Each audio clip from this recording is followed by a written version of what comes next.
You're watching the Stories That Scare channel. There is no turning back now. 3 true home and garden horror stories. Hey everybody! I'm glad y'all stopped by. For most people, home is supposed to be the safest place in the world. It's where you mow the lawn, plant flowers, pull weeds, trim hedges, build fences, and spend weekends making everything look just a little nicer. You learn every inch of your yard, every tree, every flower bed, every strange noise the house makes, or at least you think you do.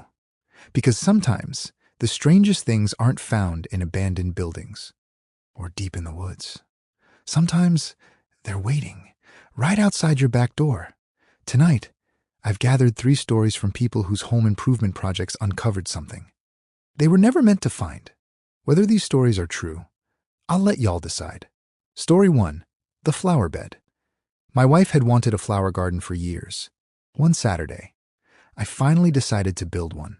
Nothing fancy, just a brick border with fresh soil and a few rose bushes. The hardest part was digging through the old clay. About 2 feet down, my shovel hit something solid. Clunk. I figured it was another rock. I dug around it. It wasn't a rock. It was wood. Old, dark, waterlogged wood. Curious, I uncovered more of it.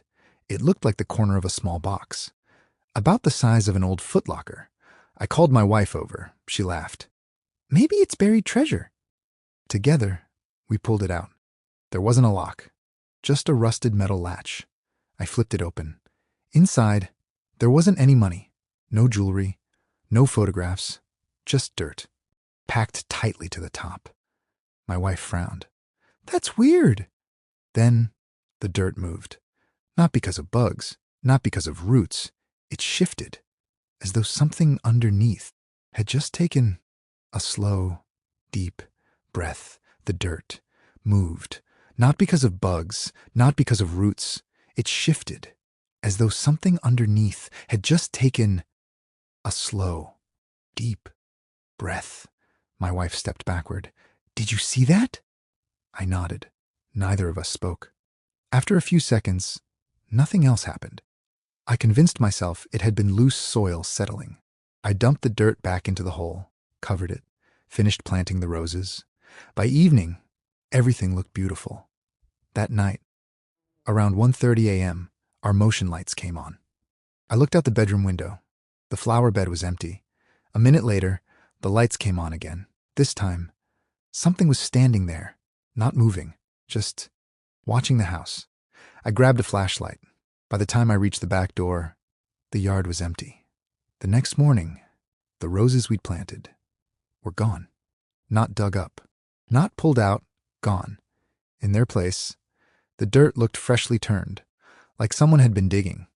I blamed raccoons, bought new flowers, planted them again. The following morning, those were gone too. This time, there were footprints, bare feet, far larger than any person's. They circled the flower bed, but never stepped into it. 3 nights later, our security camera finally captured something. At exactly 2:14 a.m., the dirt in the flower bed began rising, slowly, like someone was pushing upward from underneath. Then, a filthy hand broke through the soil. Long fingers, black fingernails. It gripped the edge of the brick border. Another hand followed. Something started pulling itself out. The camera froze. Static filled the screen. When the picture returned, the flower bed looked normal again. The police reviewed the footage. They called it a camera malfunction. The landscaper had a different opinion. He walked over to the flower bed, looked down for a long time, then quietly asked, "Who planted over the old grave?" My wife and I looked at each other. What grave? He pointed toward the oldest oak tree in the yard. My grandfather used to own this property. There used to be a family cemetery, right about here. We sold the house 2 months later. The new owners love gardening. Every spring, the flower bed is always full. Every fall, every flower disappears, without a trace. Sometimes, the prettiest places in your yard are covering the ugliest secrets. Let's move on to story number 2. This next encounter began with something every homeowner eventually has to deal with: A tree that simply had to come down. The longer you own a home, the more you realize trees have personalities. Some provide shade, some survive storms, and some just seem wrong. Let's move on to story number 2. Story 2, the oak tree. The giant oak tree in our backyard had probably been there for over 100 years. It was beautiful, massive branches, thick trunk, perfect for a tire swing. The problem, it had started leaning toward the house. An arborist came out. He looked it over, then quietly said, "I'm surprised it's still standing." He recommended removing it immediately. The following Saturday, a tree crew arrived. Everything went smoothly, until the chainsaw reached the center of the trunk. Instead of bright yellow wood, the inside was black. Not burned, just black. The saw suddenly stalled. The crew leader frowned. "That's odd." He switched to a second chainsaw. It stalled too. One of the workers laughed. "This tree doesn't want to come down." Nobody laughed back. After nearly an hour, the tree finally cracked. It fell exactly where they wanted. The ground shook, dust filled the yard.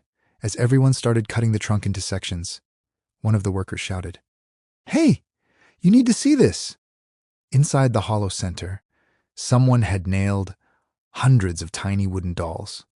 Some looked decades old, others much older. Every single one faced inward toward the center of the tree. The crew leader slowly removed one. Tied around its neck was a faded strip of cloth with someone's name written on it. He quietly slipped it back. "We're done." I looked at him. "What about the rest of the tree?" He shook his head. "You need another company." The entire crew packed up and left. That night, I couldn't sleep. Around 2:40 a.m., something hit the side of the house. Thump. A few seconds later, another. Thump. I looked outside. The yard was empty. Then, something struck the window beside me. Not hard, just enough to get my attention. Hanging from the glass, by a rusty nail, was one of the little wooden dolls. The cloth around its neck now had my name on it. I called the tree company first thing that morning.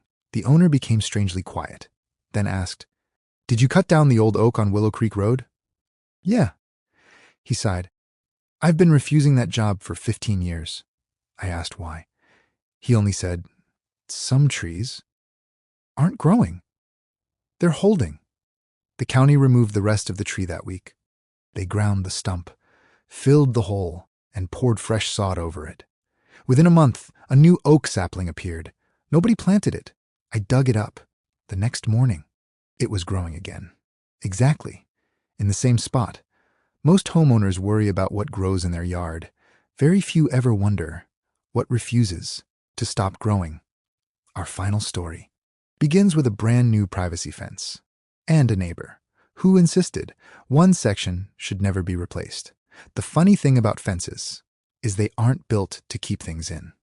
They're built to keep things out. At least, that's what we like to believe. Let's move on to our final story. Story 3, the fence line. When we bought our house, the backyard fence was falling apart. Several boards were warped. Posts leaned at odd angles. One entire section had collapsed. My neighbor, an older man named Walter, watched as I unloaded the new lumber. He wandered over. "You replacing the whole thing?" "That's the plan." He nodded, then pointed toward one corner of the yard. "Leave those 3 posts." I looked where he was pointing. "They're the worst ones. They're practically rotten." "I know, but leave them." I laughed. "I appreciate the advice, but I'm replacing everything." Walter didn't argue. He simply looked toward those old fence posts, then quietly said, "Don't say I didn't warn you." The next morning, I pulled the first post without any trouble. The second came out just as easily. The third wouldn't budge. I dug around it. Almost 3 feet down, the post wasn't sitting in concrete. It disappeared into solid stone. Curious, I dug a little farther. The stone wasn't natural. It was flat, smooth, almost like a lid. I sprayed it off with the hose. Carved into the surface was a circle. Inside the circle, 3 handprints, One adult, two children. My phone buzzed. It was Walter.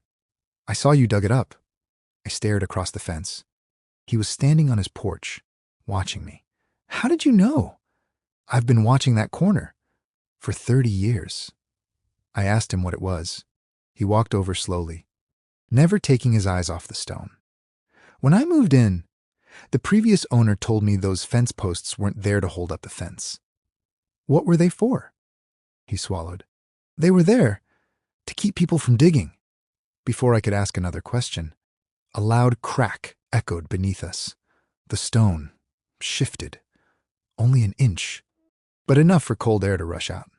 The temperature around us dropped instantly. Walter grabbed my arm. Put the post back. What? Now. Instead, I leaned closer. There was complete darkness beneath the stone. Then, a voice.